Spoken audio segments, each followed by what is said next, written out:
Today, we're diving into the world of anticholinergic drugs and their hidden risks, especially for older adults. Anticholinergic burden refers to the cumulative effect of taking one or more medications that block acetylcholine, a key neurotransmitter. These effects can lead to a range of symptoms, from dry mouth and constipation to confusion and even cognitive decline. With the rise of polypharmacy in elderly care, understanding and managing anticholinergic burden is more important than ever. Let's explore how these drugs work, why they matter, and what new insights the Japanese anticholinergic risk scale brings to clinical practice. Anticholinergic drugs primarily work by blocking acetylcholine from binding to muscarinic receptors in the body. This action can affect many organs, leading to side effects like dry mouth, constipation, urinary retention, and confusion.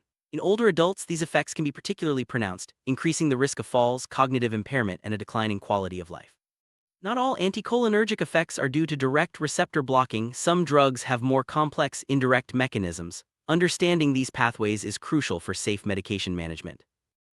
2024, Japan introduced the Japanese Anticholinergic Risk Scale, or JARS, to help clinicians assess the total anticholinergic burden in patients. JARS scores 158 medications based on their anticholinergic potential, helping to identify those with the highest risk. This tool is especially valuable for older adults who often take multiple medications. By using JARS, healthcare providers can make informed decisions about switching to safer alternatives or reducing dosages to minimize adverse effects.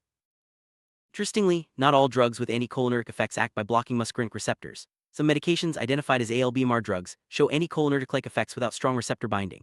These drugs can still cause symptoms like confusion or dry mouth, but through different biological pathways. Recognizing these alternative mechanisms is essential for accurately assessing a patient's total anticholinergic burden and preventing unexpected side effects.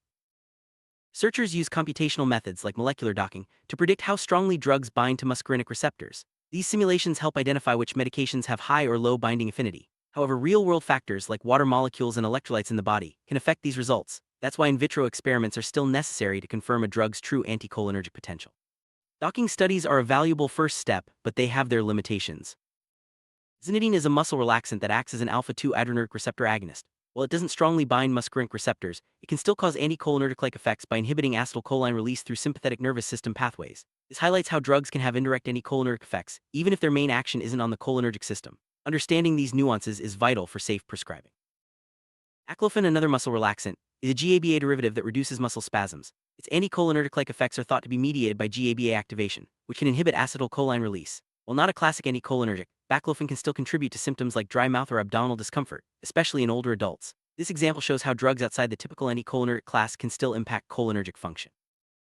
Tramadol is an opioid-like pain reliever that works by activating mu-opioid receptors and inhibiting norepinephrine and serotonin reuptake. Its anticholinergic-like effects are believed to result from inhibiting acetylcholine release via opioid receptor activation.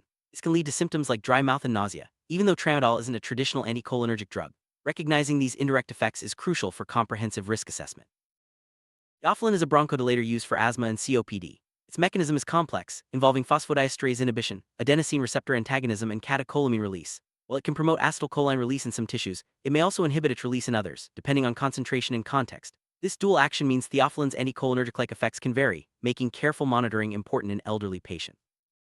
Carbamazepine is an antiepileptic drug that limits sodium channel activity in nerve cells. It has a biphasic effect on acetylcholine release. Low doses may increase it, while high doses can reduce it. This can lead to anticholinergic-like symptoms such as dry mouth and abdominal discomfort. Understanding these dose-dependent effects helps clinicians anticipate and manage potential side effects in older adults. Cetirizine is a second-generation antihistamine with low affinity for muscarinic receptors. However, it can still cause anticholinergic-like effects, possibly by enhancing GABA-ergic activity or affecting NMDA receptors. Symptoms may include dry mouth, abdominal discomfort, and even memory issues. Even drugs designed to minimize anticholinergic side effects can sometimes contribute to the overall burden. Calcium channel blockers like diltiazem and nifedipine are included in the JARS due to their potential to inhibit acetylcholine release or nicotinic receptor activity. These effects may not be obvious but can contribute to anticholinergic-like symptoms, especially in patients taking multiple medications. Monitoring for subtle side effects is important when prescribing these drugs to older adults. Beta blockers and ACE inhibitors are common antihypertensive drugs. While their primary actions are not anticholinergic, they can indirectly influence acetylcholine release and receptor activity. For example, beta blockers may downregulate nicotinic receptors, potentially leading to cognitive impairment. ACE inhibitors may also affect neurotransmitter balance, though the mechanisms are complex and not fully understood. Diuretics, like furosemide and triamterene, and cardiac drugs such as digoxin and amiodarone, can also contribute to anticholinergic-like effects. These medications may inhibit acetylcholine synthesis, release, or receptor function through various pathways. For example, digoxin can decrease its concentrations at high doses, while amiodarone may inhibit muscarinic potassium channels. These effects highlight the need for careful medication review in older adults. Steroids and immunosuppressive drugs can also impact the cholinergic system. For instance, steroids may reduce acetylcholine production by affecting neurotrophic peptides, while immunosuppressants can alter immune cell cholinergic activity. Even migraine medications, lithium, and some antibiotics have been linked to anticholinergic-like effects through diverse mechanisms. This wide range of drug classes underscores the complexity of managing anticholinergic burden. Anticholinergic-like effects can arise from multiple mechanisms: inhibition of acetylcholine release, suppression of its synthesis, activation of acetylcholinesterase, or direct receptor antagonism. Some drugs may also block nicotinic receptors or suppress parasympathetic activity via sympathetic activation.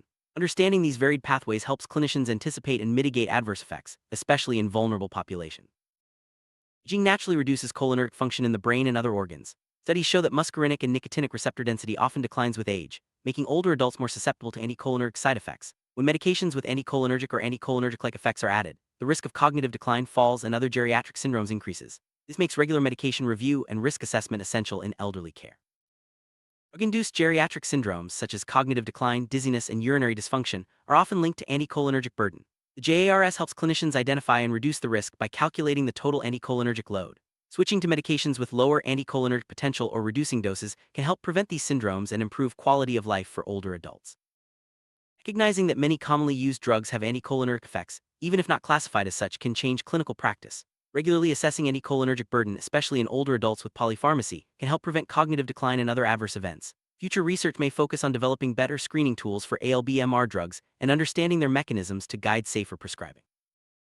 For healthcare providers, practical steps include reviewing all medications for anticholinergic potential, using tools like JARS, and considering alternatives with lower risk.